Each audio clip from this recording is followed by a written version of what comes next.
Exodus 006.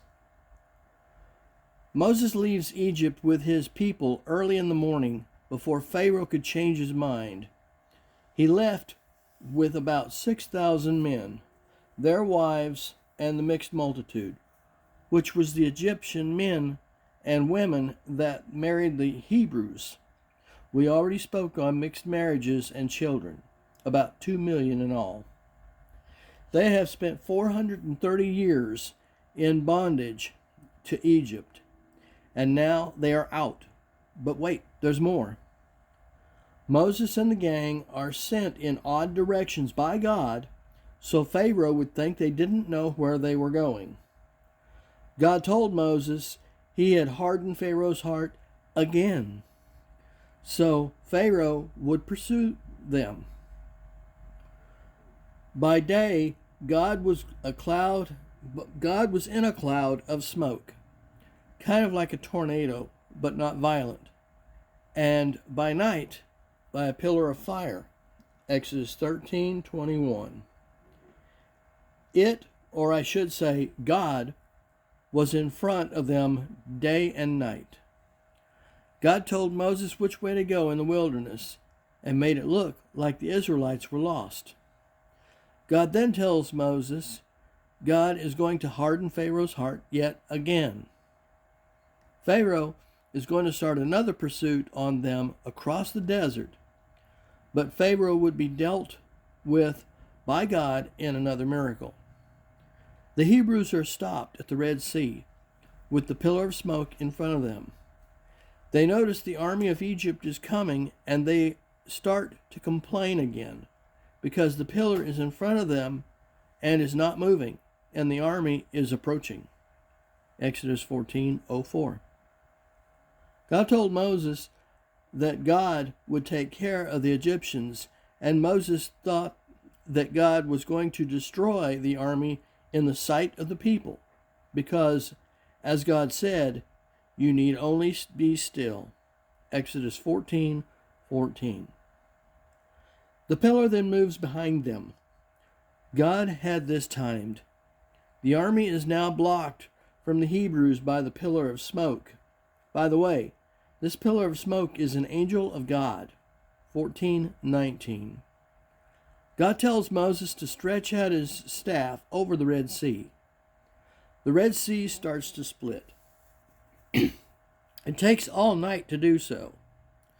The next morning, the Hebrews see the dry land and take off. The Egyptian army is being held back by the pillar of smoke. Maybe it was an F5 tornado this time.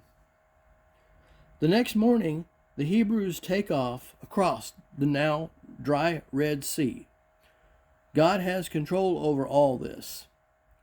The pillar now moves back to the front of the Hebrews. Aha! Now the army heads across the Red Sea. If those Hebrews can do it, so can we. Just about the time the army gets to the other side, the army runs into an issue as their chariot wheels get stuck in the mud. Exodus 14:25.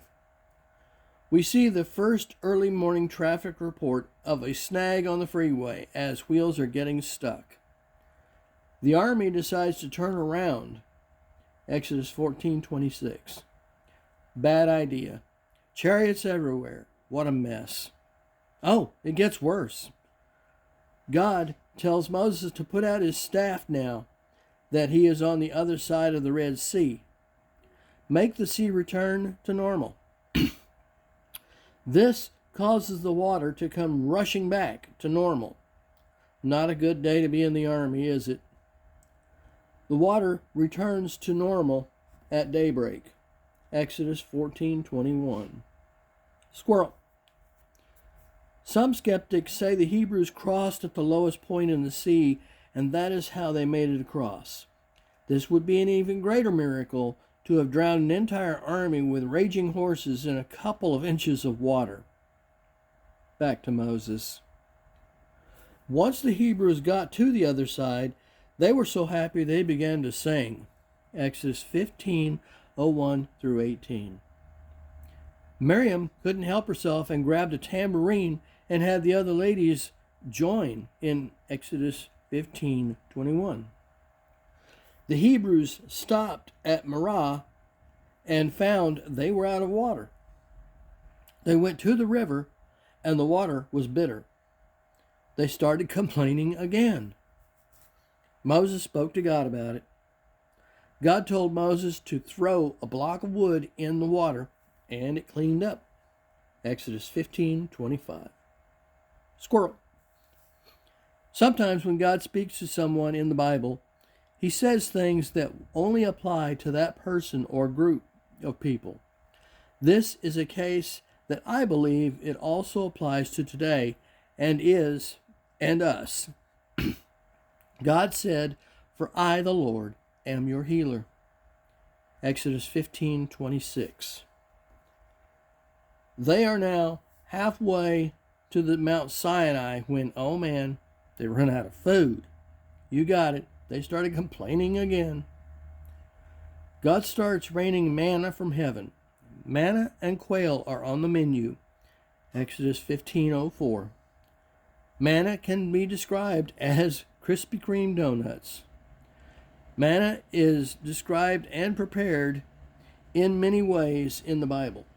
Numbers 11:08 describes how it can be processed.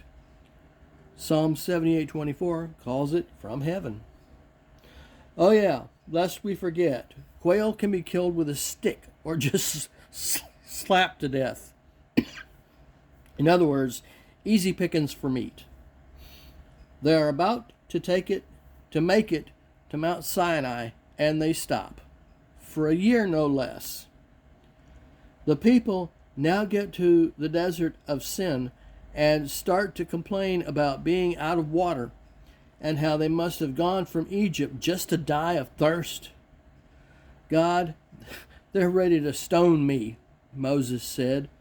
17:04.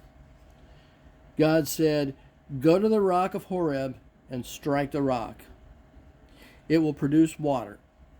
So they drank. Now they get to Rephidim, and the Amalekites, who were from Amalek, the descendant of Esau, the one who sold his birthright for a bowl of beans,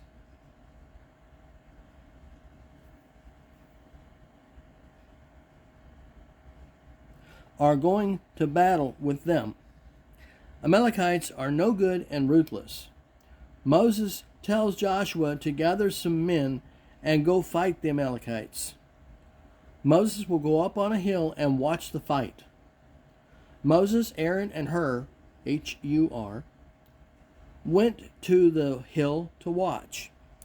Moses raised his staff with his hands, and they noticed Joshua was winning as long as the staff was up. But every time the staff came down, the Amalekites were winning.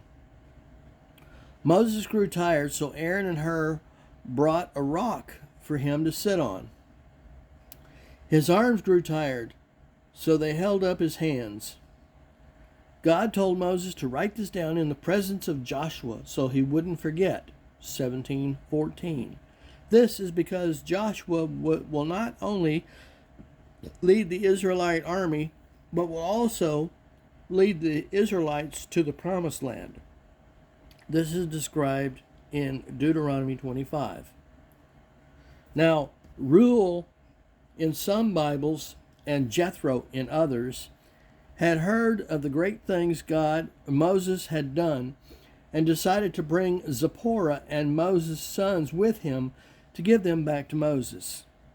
Remember, Moses sent them away due to the circumcision incident that I spoke of earlier.